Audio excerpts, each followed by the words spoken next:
कांग्रेस के एक गद्दार का साथ देकर मोदी जी के मंत्री ने खुद को उल्टा ही फंसा लिया, उल्टा ही फंस गए।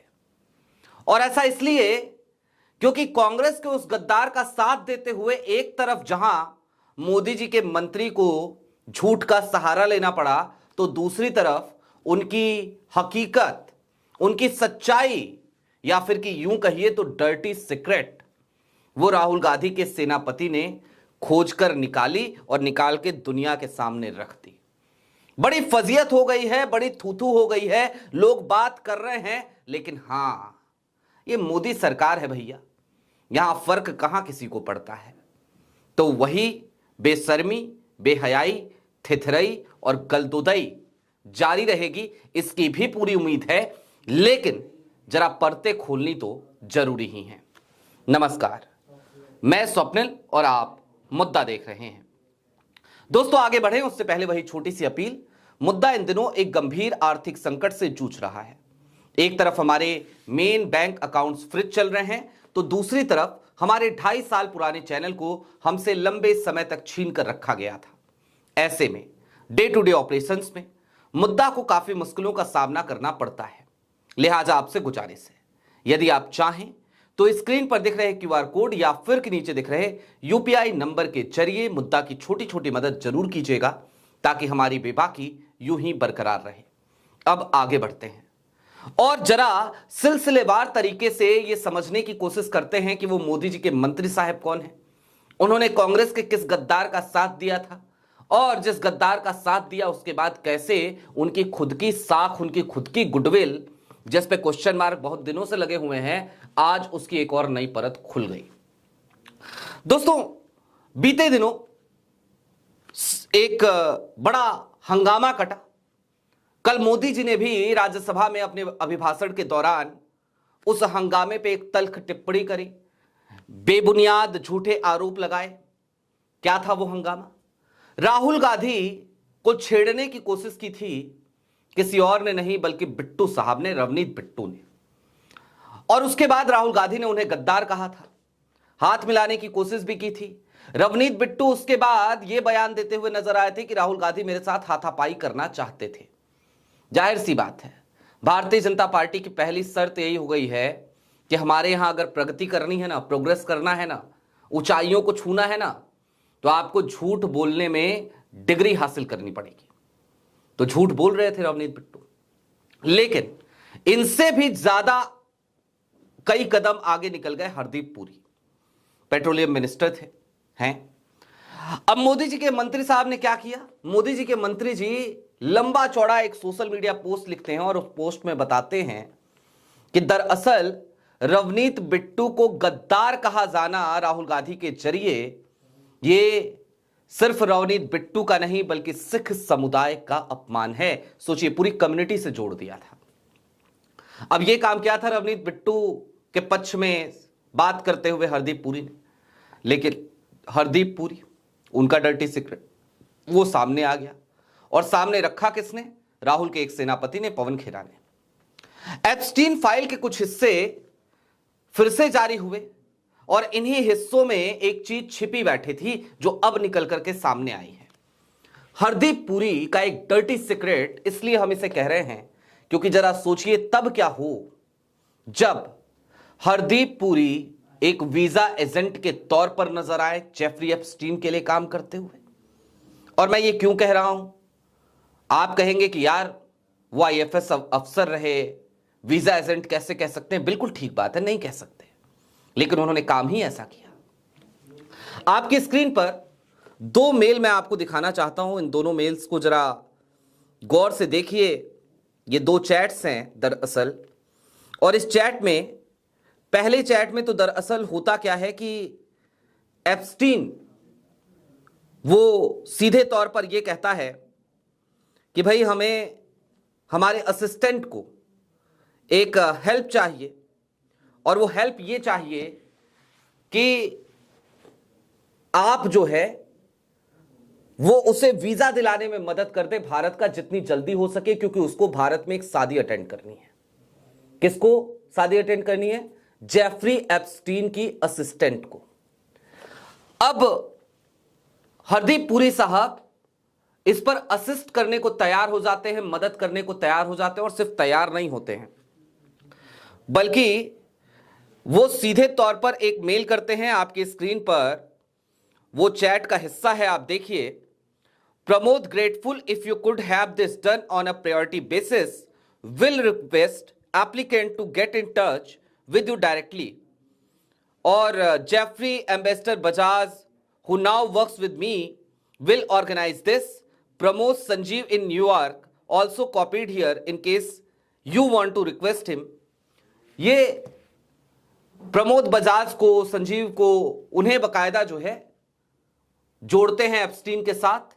और उसके बाद से होता यह है जनाब कि एप्स्टीन के उस असिस्टेंट को वीजा दिलाने में हरदीप पुरी और भारत के तात्कालिक एम्बेसडर, राजदूत, वो पूरी मदद करते हैं। अब सोचिए इसे क्या ही कहा जाए, और क्यों ना यह सवाल पूछा जाए। और ये मेल कब का है जानते हैं आप? 2014। तारीख बता देता हूं मैं आपको, 24 अक्टूबर 2014। प्रधानमंत्री नरेंद्र मोदी ही थे, 2014 नए नए बने थे, और उसी वक्त की यह बातचीत है। अब दोस्तों, मैं क्यों बार बार ये कह रहा हूं कि कांग्रेस के गद्दार का साथ दिया तो मोदी जी के मंत्री उल्टा फंसे? जरा इसको भी डिकोड कीजिए, इसको भी समझने की कोशिश कीजिए।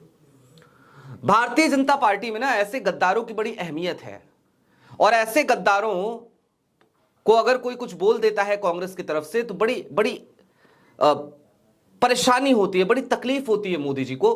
वही कम से कम इस समय हमें दिख रहा है। रवनीत बिट्टू को गद्दार क्यों कहा, इस पे मैंने पहले भी बात करी है, आज फिर लेकिन बात करना जरूरी है ताकि सनद रहे, याद रहे। रवनीत बिट्टू, उनके दादा को मुख्यमंत्री किसने बनाया? जाहिर सी बात है, कांग्रेस ने। दादा मुख्यमंत्री बने, दादा की शहादत भी हुई, नमन है। रवनीत बिट्टू उसके बाद क्या करते हैं? 2009 में रवनीत बिट्टू को पहली बार टिकट किसने दिया था, या फिर कि यूथ कांग्रेस का उनको पंजाब का प्रेसिडेंट किसने बनाया था? इन सवालों का जवाब जानते हैं आप? जवाब है राहुल गांधी। राहुल गांधी युवाओं को कांग्रेस पार्टी से जोड़ना चाहते थे, आगे लाना चाहते थे। राहुल गांधी खुद युवा थे, तो राहुल गांधी ने पंजाब में रवनीत बिट्टू को आगे बढ़ाने का काम किया। पहले यूथ कांग्रेस का प्रेसिडेंट बनाया पंजाब का, उसके बाद 2009 में उन्हें टिकट दिलाया आनंदपुर साहिब से। टिकट मिला, कांग्रेस के टिकट पे जीते भी 2009 में। फिर 2014 का साल आया, कांग्रेस की सरकार भले चली गई, लेकिन इस बार भी टिकट राहुल गांधी ने उनको दिलाया था। सीट बदल दी गई थी क्योंकि आनंदपुर साहिब से अच्छी रिपोर्ट नहीं थी रवनीत बिट्टू के कार्यकाल की, तो सीट बदली गई, लुधियाना सीट दी गई, लुधियाना से जीते। 2019 आया, 2019 में फिर टिकट रिपीट हुआ, फिर जीते। 3 बार सांसद बनाया राहुल गांधी ने रवनीत बिट्टू को, और जब 3 बार सांसद बनाया तो उसके बाद रवनीत बिट्टू 2024 में सत्ता की तरफ चले जाते हैं, चुनाव से ऐन पहले। और क्यों जाते हैं? क्योंकि जाहिर सी बात है, उनको यह समझ में आ रहा था कि भाई अगर कांग्रेस नहीं आई तो क्या करेंगे, सत्ता से इतने दिनों तक दूर कैसे रहेंगे। ये तमाम तकलीफें हैं, और यही तमाम तकलीफ रवनीत बिट्टू के लिए सबसे बड़ा सरदर्द बनी, और रवनीत बिट्टू भाजपा में चले गए। अब ऐसे व्यक्ति को, जैसे राहुल गांधी ने इतना आगे बढ़ाने में पुरजोर जिसके लिए कोशिश करी हो, इतना कुछ दिया हो, वो व्यक्ति अगर आज गांधी परिवार के बारे में, राहुल गांधी के बारे में बार बार झूठ बोले, खामखा के तंज कसे, उल्टी सीधी बातें करे, मर्यादाओं को तार तार करे, तो ऐसे व्यक्ति को यदि राहुल गांधी गद्दार ना कहें तो क्या कहें? किस शब्द से नवाजा जाए, आप ही बता दीजिए हरदीप पुरी साहब। अच्छा, चलते चलते एक बात और याद आती है मुझे। कल की तारीख में मोदी जी अपने अभिभाषण में रवनीत बिट्टू के मुद्दे को भी लेकर के आए, और वो भी वही बात दोहराते हुए नजर आए जो हरदीप पुरी कह रहे थे कि दरअसल राहुल गांधी ने तो पूरे सिख समुदाय का अपमान किया है। राहुल गांधी किसी कम्युनिटी का अपमान नहीं करते हैं, यह बात हालांकि जग जाहिर है, लेकिन राहुल गांधी दिखावा भी नहीं करते हैं, दिखावा भी नहीं करते हैं। और अपमान किससे कहा जाता है ये जानते हैं आप? अपमान कहा जाता है शंकराचार्य की पालकी को तोड़ना। अपमान कहा जाता है ब्राह्मणों को, बटुकों को चोटियों से पकड़ पकड़ के थाने में पीटना, घसीटना। अपमान कहा जाता है उन्हें निर्वस्त्र करके बुरी तरीके से उनके ऊपर डंडे बरसाना। और अपमान कहा जाता है उसके बावजूद हठ धर्मिता कर दिखाना, अड़ जाना। अपमान कहा जाता है शंकराचार्य का माघ मेले से वापस चले जाना बिना स्नान किए। अपमान कहा जाता है इन तमाम अंधेर गर्दी पर मुख्यमंत्री का अहंकार में डूबे रहना। और अपमान कहा जाता है दिल्ली से किसी कॉल का ना जाना, दिल्ली का इस पूरे मसले पर खामोशी अख्तियार कर लेना। अपमान इसे कहते हैं। रवनीत बिट्टू निश्चित तौर पर उस कम्युनिटी से आते हैं, लेकिन Ravneet Bittu is equal to Sikh समुदाय नहीं है, बिल्कुल नहीं है। और मैं एक मजे की बात और बताऊं, जितने सिख कार्यकर्ता आज की तारीख में भारतीय जनता पार्टी के पास है ना, उससे ज्यादा तादाद में आज की तारीख में सिख कार्यकर्ता कांग्रेस के हैं, उससे ज्यादा की तादाद में। तो फिर भला, और ये फर्जी वाले कार्यकर्ताओं की बात नहीं कर रहा हूं जो फर्जी फर्जी आंकड़े भर के और कह दिया जाता है कि देखिए दुनिया की सबसे बड़ी पार्टी बन गई है भारतीय जनता पार्टी। वो फर्जी वाले आंकड़े नहीं है, ये वास्तविक जमीनी धरातल के आंकड़े हैं। अब दोस्तों चलते चलते ये भी समझ लीजिए कि चाहे आज की तारीख में जितनी भी छटपटाहट हो, जितनी भी फड़फड़ाहट हो तो ये रहा है कि हर दांव उल्टा पड़ता जा रहा है। प्रधानमंत्री नरेंद्र मोदी, उनके मंत्री, उनका पूरा पीआर सिस्टम, वो हर गुजरते दिन के साथ धराशायी हो रहा है और हर दिन उनके ऊपर नए सवाल उठ रहे हैं, लेकिन